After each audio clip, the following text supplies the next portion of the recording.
નમસ્કાર મિત્રો, જીપી સિરીઝમાં આપનું સ્વાગત છે। મિત્રો, આપણો 76મો પ્રજાસત્તાક પર્વ ભારે ધામધૂમપૂર્વક ઉજવાયો હતો। ખેડા તાલુકા કક્ષાનો ધ્વજવંદન કાર્યક્રમ નવાગામ ખાતે યોજાયો હતો અને ધ્વજવંદન કાર્યક્રમ દરમિયાન મોટી સંખ્યામાં નાગરિકો ઉપસ્થિત રહ્યા હતા। ખેડા પ્રાંત અધિકારી શ્રી સૂરજ બારોટ સાહેબના હસ્તે ધ્વજવંદન સંપન્ન થયા પછી અત્યારે તાલુકા વિકાસ અધિકારી અને મામલતદાર શ્રી ખેડા અહીંયા વિવિધ સાંસ્કૃતિક કાર્યક્રમ જે રજૂઆત થઈ રહી છે એને નિહાળી રહ્યા છે અને વિદ્યાર્થીઓના વિવિધ પ્રદર્શનને બિરદાવે છે। અત્યારે સોશિયલ મીડિયાનો જમાનો છે અને સોશિયલ મીડિયા સારું પણ છે જાણકારી માટે અને એના કેટલાક પાસા આડઅસર પણ કરે છે। એટલે નાના બાળકોને મોબાઈલનું વળગણ ખૂબ જ નુકસાન કરતા હોય છે અને એની એક નાટિકા વિદ્યાર્થીઓ દ્વારા રજૂ કરાઈ છે અને હવે આપણે એ નાટિકાને જ જોઈશું। દરેક મા બાપો પોતાના બાળકોને મોબાઈલ આપી અને ખુશ કરે છે, પરંતુ મોબાઈલની જાળમાં મોબાઈલના વિવિધ સ્ત્રોત છે એની જાળમાં બાળક ફસાઈ જાય છે। એનું નાટક છે અને વોટ્સઅપ આ પોતાનો પરિચય આપે છે અને આ દીકરી વોટ્સઅપનું કેરેક્ટર ભજવે છે, પાત્ર વોટ્સઅપનું છે અને વોટ્સઅપ વિશે એણે જાણકારી આપી અને આ ગૂગલ છે એ પોતાની જે ખાસિયત છે એ જણાવી રહ્યા છે અને તે આ બધા સ્ત્રોત છે વિવિધ એ અહીંયા ડાન્સ કરે છે। અને મિત્રો, અત્યારે અહીંયા બેકગ્રાઉન્ડમાં સરસ ગીત વાગી રહ્યું છે, મેરા દિલ યે પુકારે આજા, સુના સુના હે જહાં, અબ જાઉં મેં કહાં।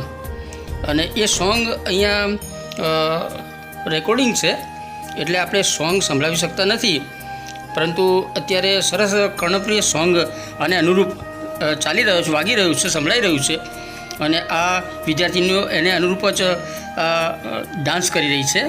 એ સોશિયલ મીડિયાના અલગ અલગ પાસા છે અને આ ટિકટોક છે એનો પરિચય આપી રહ્યા છે। ક્રિકેટર અથવા નેતા અથવા બાળકો કોઈ ટિકટોક આગળ ટકી ના શકે એવું એમનું કહેવું છે અને આ ઇન્સ્ટાગ્રામ બધાને પાગલ કર્યા છે, ઇન્સ્ટાએ પોતાની પાછળ એવું એ આ શબ્દમાં વક્તવ્યમાં રજૂ કરે છે। અને ફેસબુક સોશિયલ મીડિયાની શરૂઆત જ એમ કહેવાય, શરૂઆતથી જ આ ફેસબુક છે અને એ ફેસબુક પોતાના વિશે જણાવે છે।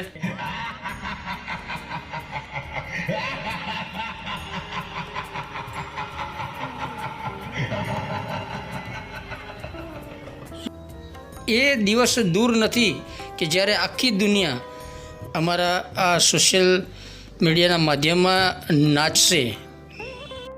અને હવે એક નાટકની શરૂઆત થાય છે।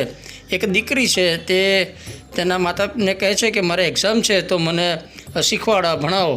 તો એની મમ્મી કહે છે ટીચરે ભણાવ્યું નથી, તો એ કહે છે ભણાવ્યું છે પણ મને યાદ નથી। તો એ કહે છે મારી પાસે ટાઈમ નથી। તો દીકરી પછી પોતાના હોમવર્ક માટે એના શૈક્ષણિક કાર્યમાં મદદરૂપ થવા એના પપ્પાને વિનંતી કરે છે, પણ તે પણ ખૂબ જ બિઝી હોય છે એટલે એ પણ મદદ કરી શકતા નથી અને એના મમ્મી કંઈ બહાર જાય છે અને આ દીકરીને કોઈ એક્ઝામ હોય છે અને એમાં વ્યાકુળ હોય છે અને કંઈ સૂઝતું નથી એટલે પછી છેલ્લે હવે અત્યારે ખાલી બેઠેલી છે તો એ મોબાઈલ જુએ છે। પછી ચાલો એમ કે મોબાઈલ જ આપણે યુઝ કરીએ, મોબાઈલ જોઈએ અને એની જાળમાં આ બધા જ પાછળ સોશિયલ મીડિયા કહે છે કે આ એક નવો શિકાર। અને આ દીકરી છે એને સ્કૂલનું કોઈ હોમવર્ક કરવાનું હશે તો એના મમ્મી પપ્પાને ટાઈમ નથી એટલે મોબાઈલમાં જ બધું જુએ છે અને મોબાઈલના જે સ્ત્રોત છે એ પાછળ બેકગ્રાઉન્ડમાં દેખાય છે બધા અલગ અલગ અને એ હવે આ દીકરીને ઘેરી વળે છે અને એને ફસાઈ દે છે આની અંદર, એવું ગીતનું તાત્પર્ય છે। અને અંદર એક પોપ સોંગ, સરસ ફાસ્ટ સોંગ ચાલી રહ્યું છે અને આને જકડી લીધી છે એવું સોશિયલ મીડિયાએ અને દીકરી વચ્ચે મોબાઈલમાં જ કેદ થઈ ગઈ છે અને વિવિધ સ્ત્રોત છે સોશિયલ મીડિયાના એના દ્વારા એની પર હાવી થઈ ગયા છે। એવું સરસ અહીંયા ગીત પણ એવું સોંગ સરસ અત્યારે સંભળાઈ રહ્યું છે, પરંતુ આપણે આ બધા સોંગ સંભળાવી શકતા નથી એટલે આ થોડું વિઝ્યુઅલ અને જાણકારી આપીએ છીએ અને સરસ પરફોર્મન્સ હતું આ સોશિયલ મીડિયાથી દીકરા દીકરીઓને બચાવવા માટેનું। અને એ નાટિકા જે છે એનું વધુ આગળનો ભાગ હવે આપણે નિહાળીશું. અને આ એક સોશિયલ મીડિયા જે છે એનું આ વોટ્સઅપ કહે છે કે નાદાન છોકરી તું હવે મારી જાળમાં ફસાઈ ગઈ છે. ટિકટોક પણ એ જોઈ અને એને ફસાઈ ગઈ છે. અને પછી આ થોડું એક હિન્દી સોંગ છે કોઈ એની પર પરફોર્મન્સ કરે છે. એ કન્સલ્ટિંગ જ સોંગ છે અને એ સોંગ આપણે સંભળાવી શકતા નથી, પરંતુ સરસ એના શબ્દો સારા છે અને સોંગ પણ સરસ છે. જો ઉન્નત આકાશમાં આપણો તિરંગો લહેરાઈ રહ્યો છે અને એને નિશ્રામાં એની હેઠે સાંસ્કૃતિક કાર્યક્રમ યોજાઈ રહ્યા છે. મોટી સંખ્યામાં મહેમાનો ઉપસ્થિત છે, શિક્ષક મિત્રો બધા ઉપસ્થિત છે, ગ્રામજનો ઉપસ્થિત છે અને ભૂલકાઓ વિવિધ સાંસ્કૃતિક કાર્યક્રમના પરિધાન સાથે બેઠા છે. અને બધા જ સોશિયલ મીડિયાના અતિરેકની એક નાટિકા જોઈ રહ્યા છે અને આખો સમિયાણો ભરેલો છે. સામે પણ એટલું બધું ઓડિયન્સ છે અને સ્ટેજ જે છે તિરંગાની નીચે બધા વિદ્યાર્થીનીઓ અત્યારે આ સોશિયલ મીડિયાના વિવિધ સ્ત્રોત હોય એનું એક પાત્ર ભજવી અને પેલા કુમળા માણસની દીકરીને એની જાળમાં ફસાયા છે એવું બધું વર્ણન થઈ રહ્યું છે. અને દરમિયાન એક ચીસ પડે છે દીકરીની અને પછી હવે આગળ જોઈએ. અને એ દીકરીની ચીસ સાંભળીને એના મમ્મી અહીં દોડી આવે છે અને ડૉક્ટરને ફોન કરવાની વાત કરે છે અને એના પપ્પા ડૉક્ટરને ફોન કરે છે. દરમિયાન બેકગ્રાઉન્ડમાંથી જ સોશિયલ મીડિયાનો અવાજ આવે છે કે તારા 5000 ફ્રેન્ડ હશે, પરંતુ અત્યારે કોઈ તમને મદદ કરી શકે એમ નથી અને કોઈ મદદ આવશે પણ નહીં. અને એક ઓર શિકાર એવું સોશિયલ મીડિયા પોતાના બેકગ્રાઉન્ડમાં જણાવે છે. ડૉક્ટર જણાવે છે કે આને કશું થયું નથી, વધુ પડતા મોબાઈલ ઉપયોગના લીધે આ થયું છે. અને હવે મ્યુઝિક સાથે શક્તિમાનનું પેલો ટાઇટલ છે એ અત્યારે સંભળાઈ રહ્યું છે, પરંતુ એ આપણે સંભળાવી શકતા નથી. અને હવે આગળ ડૉક્ટરનો અવાજ. અને એ ડૉક્ટર જણાવે છે કે ચિંતા કરવાનું કોઈ કારણ નથી, પરંતુ સોશિયલ મીડિયાનો વધુ પડતો ઉપયોગ કરવાના કારણે એનું આ સ્થિતિ ઉત્પન્ન થઈ છે. એને બાળકોને પ્રેમ આપો, સમય આપો. લગભગ લોકો એવું સમજતા હોય છે કે અમે આ સોશિયલ મીડિયાનો ઉપયોગ કરીએ છીએ, પરંતુ હકીકતમાં સોશિયલ મીડિયા જ તમારો ઉપયોગ કરે છે એવું આની પાછળ બેકગ્રાઉન્ડમાંથી અવાજ આવે છે.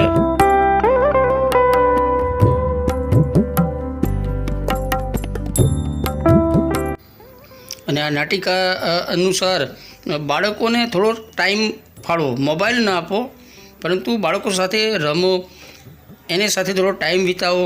અને એ આ નાટિકાનું એક તાત્પર્ય હતું. અને હવે આ જે સરસ રજૂઆત થઈ છે એ અંતિમ ચરણોમાં છે અને એનો સાર જે છે એ હવે એક દીકરી આપણને જણાવશે, એ જોઈશું આગળ.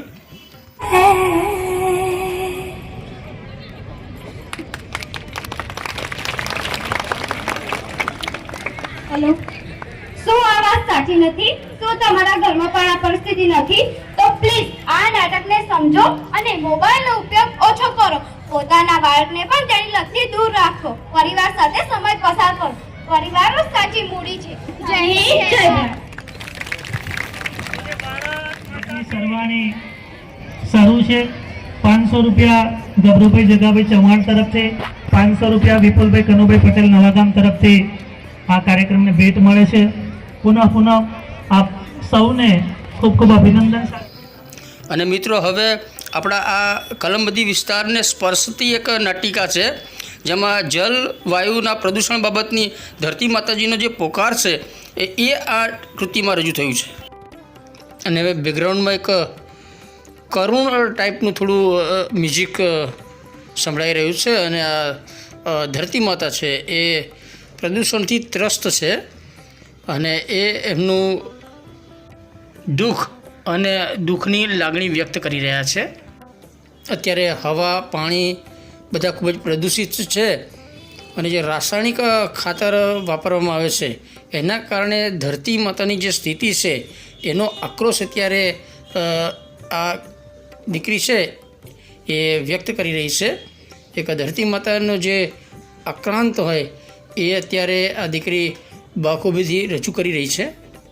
અને ખૂબ જ કરુણ દર્દનાક અવાજમાં આ ધરતીનો કેરેક્ટર ભજવતી દીકરી જણાવે છે કે અત્યારે આ ધરતી છે એ બંજર બની રહી છે અને એમાં કેમિકલ ખાતર અને પ્રદૂષિત પાણી એના કારણે ખૂબ જ ધરતી માતા વ્યથિત બન્યા હોય એવી લાગણી, ખૂબ જ દુઃખી લાગણી વ્યક્ત કરી રહેલી આ દીકરી દેખાય છે.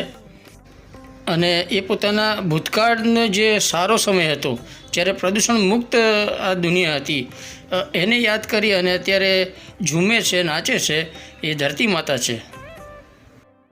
અને મિત્રો અહીંયા પાછું એક સરસ સોંગ છે, એ આપણે સંભળાવી શકતા નથી, પરંતુ સરસ એના સોંગના શબ્દ આ નાટિકાને સુસંગત જ છે. અને કાર્યક્રમની અંદર આપણા ખેડા તાલુકાના નવયુવાન પત્રકારો પણ આવ્યા છે અને એનું કવરેજ એ કરી રહ્યા છે. આ સાથે આપણે મયંકભાઈ, રિગ્નેશભાઈ એ પણ સાથે છે. જીતુભાઈ પણ નાયકાથી આવ્યા છે અને ગામના યુવાનો પણ છે, આપ જોઈ રહ્યા છો. અને સ્ટેજ ઉપર જે રાજકીય અને સરકારી કર્મયોગી બિરાજમાન થયેલા છે, અહીંયા બેઠેલા છે, એમનું થોડું દ્રશ્ય બતાવીએ છીએ. આ ઉપરાંત નવા ગામના જ અગ્રણી અને આગેવાનો પણ અહીંયા બિરાજમાન છે, એ પણ આપ જોઈ શકો છો. અને સામે એમની સામે પેલું ધરતી માતાનો પોકાર જે કાર્યક્રમ છે એનો ગીત સોંગ સંભળાઈ રહ્યું છે. અને મિત્રો આ ખેડા તાલુકા કક્ષાના 74મા પ્રજાસત્તાક દિનની ઉજવણી નવાગામ ખાતે કલમબદી વિદ્યાલયના વિશાળ મોટા મેદાનની અંદર થઈ રહી છે. એ કાર્યક્રમ અંતર્ગત જ ધરતી માતાનો પોકાર એક સરસ નાટિકા રજૂ થઈ છે. ધરતી માતાને જે હવા, પાણીથી પ્રદૂષિત કરવામાં આવી રહ્યા છે અને એનો આ એક આક્રોશ વ્યક્ત કરતો એક સરસ કાર્યક્રમ હતો.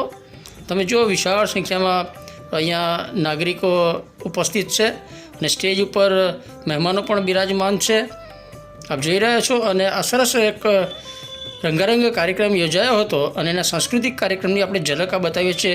ઉન્નત આકાશમાં તિરંગો પણ લહેરાઈ રહ્યો છે. અને મિત્રો આ સાથે ખેડા તાલુકા કક્ષાનો જે ધ્વજવંદન કાર્યક્રમ નવાગામ ખાતે યોજાયો હતો એનો વિડીયો શેર કરીએ છીએ. મોટી સંખ્યામાં યુવાનો અને ગ્રામજનો અહીંયા હાજર હતા. અને આપણે બે નાટિકા, સરસ નાટિકા હતી, એક મોબાઈલનું વળગણ જંજીર અને બીજું ધરતી માતાનો પોકાર. તો આ વિડીયો આપને ગમે તો એને લાઈક કરો, શેર કરો. અને આ સાથે આપણે એક બીજો વિડીયો શેર કરી ચૂક્યા છીએ જેમાં ધ્વજવંદન સમારોહ યોજાયો હતો. ખેડા પ્રાંત અધિકારી શ્રી સૂરજ બારોટ સાહેબે ધ્વજવંદન કર્યું, એનો એક વિડીયો આપણે શેર કરી ચૂક્યા છીએ. અને એ સાથે આ જ કાર્યક્રમનો બીજો ભાગ પણ આપણે શેર કરી ચૂક્યા છીએ. તો મિત્રો આ બધા વિડીયો આપ જોતા રહેજો.